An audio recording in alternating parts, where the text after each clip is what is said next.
Hola, buenos días. Nosotros somos el Grupo J y nos asignaron dos preguntas, las cuales desarrollaremos entre las tres integrantes que lo conformamos. La primera pregunta la desglosamos en dos partes. La primera parte pregunta entonces, ¿cuáles son los factores principales que dan origen a una enfermedad? Para responder esta pregunta, primero nos vamos a responder cuándo una planta se considera normal o sana. Entonces, las plantas se mantienen normales o sanas cuando llevan a cabo sus funciones fisiológicas hasta donde les permite su potencial genético. Estas funciones comprenden su división celular normal, su diferenciación y desarrollo, la absorción de agua y los minerales del suelo y su translocación por la planta. También la fotosíntesis y la translocación de los productos fotosintetizados, la reproducción y finalmente el almacenamiento de las reservas alimenticias necesarias a la reproducción y a la invernación. Las plantas, entonces, presentarán una enfermedad cuando una o varias de estas funciones que antes mencionamos sean alteradas por organismos patógenos o por determinadas condiciones del medio. Las causas principales de una enfermedad en las plantas son los organismos patógenos y los factores del ambiente físico. Los procesos específicos que caracterizan las enfermedades varían considerablemente según el agente causal y a veces según la planta misma.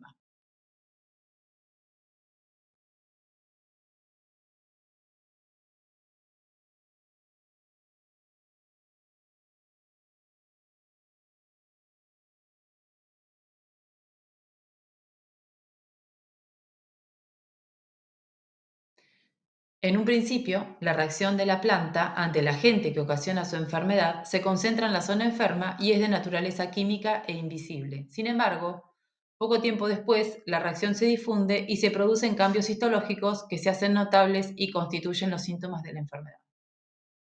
Teniéndolo como un todo, para que ocurra la enfermedad entonces, tiene que haber un hospedante que sea susceptible a un patógeno y que se den estas condiciones ambientales para que todo esto ocurra.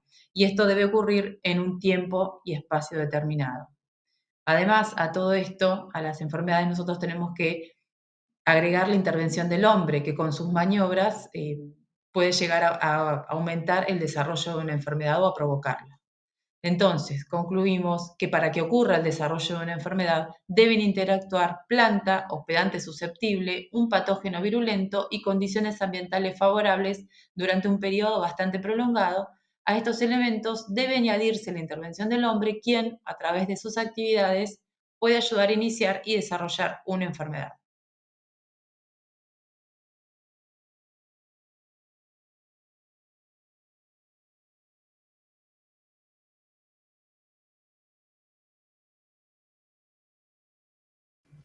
El siguiente inciso nos pide describir la podredumbre marrón de la madera, cuál es su organismo causal, los síntomas y los hospedantes principales.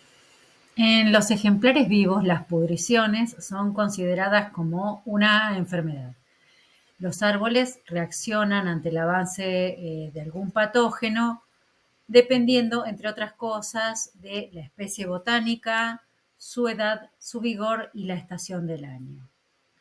Esta podredumbre marrón, también denominada cúbica o seca, la madera se ve afectada por la podredumbre, suele adquirir manchas de color marrón pardo que quedan a la vista. Se originan esta enfermedad en un hongo que se alimenta de la celulosa. La madera adquiere un color marrón producto de la presencia de la lignina modificada. El resultado puede ser una madera que pareciera quemada o agrietada, que forman cubos o figuras geométricas. Esto se da porque tanto el parénquima como el cambium originan modificaciones con el propósito de aislar la colonización y la degradación fúngica. Esta enfermedad se da tanto en frondosas como coníferas. Aquí podemos ver el síntoma y el signo.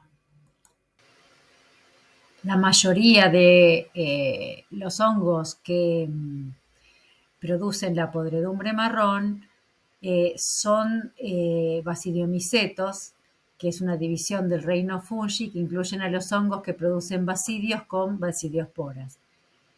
Los hongos son algunos de los organismos que pueden descomponer la madera cambiando su textura. Los hongos que participan en la pudrición marrón de la madera básicamente trabajan destruyendo la estructura interna y debilitando esta estructura.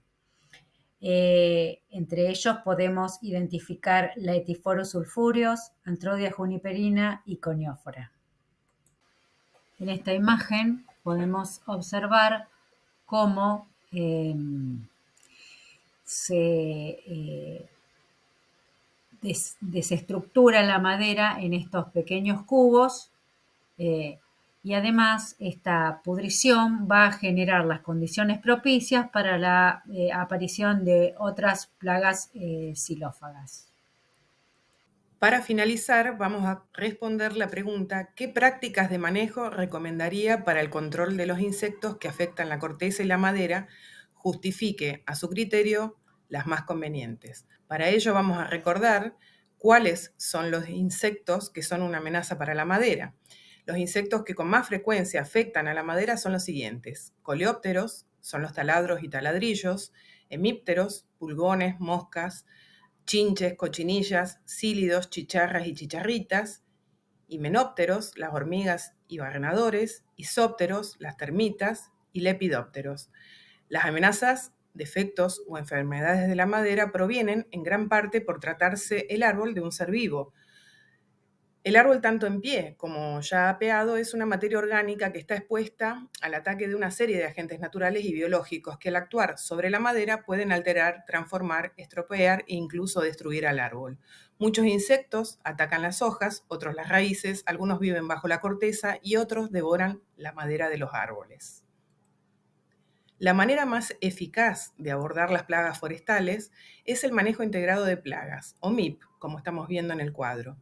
El MIP puede definirse como una combinación de medidas de prevención, observación y supresión que pueden ser eficientes, ecológicas y económicamente aceptables, también socialmente aceptables, para mantener las poblaciones de plagas a un nivel adecuado. La prevención podrá incluir la selección adecuada del árbol, la variedad, el sitio, la regeneración natural y la aplicación de prácticas de plantación y raleo que reduzcan las poblaciones de plagas y favorezcan el control sostenible por parte de los enemigos naturales. Mediante un buen monitoreo que sea cuidadoso de las poblaciones, vamos a estar observando estas plagas, por ejemplo, a través de la inspección visual o sistemas de captura, como vimos en las clases, los drones, y de esta manera se puede decidir cuándo es necesario aplicar actividades de control de dichas plagas. Para la supresión se prefiere el control mecánico y el control biológico, mediante la utilización de enemigos naturales y plaguicidas biológicos u otros métodos de control sostenibles en lugar de usar plaguicidas sintéticos.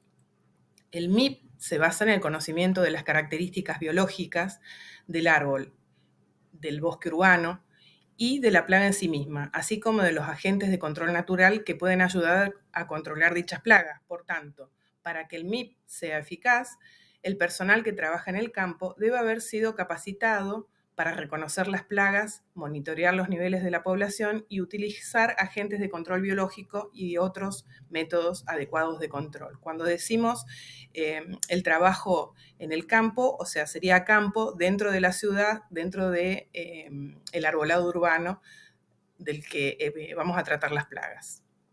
Hacemos un repaso rápido. Las prácticas de planificación y actuación minimizan la presencia de plagas en los árboles. Entonces vamos a estar hablando de prevención, de saneamiento, de poda, de mejora de las condiciones del suelo, de control biológico, químico, de plantación de especies resistentes. Muy importante, el adelgazamiento de las masas forestales y plantaciones diversas. Y por supuesto, es muy recomendable el retraso en la repoblación forestal para asegurar la completa descomposición del foco de la enfermedad antes de volver a plantar otra especie de árbol en ese sitio. Muchas gracias.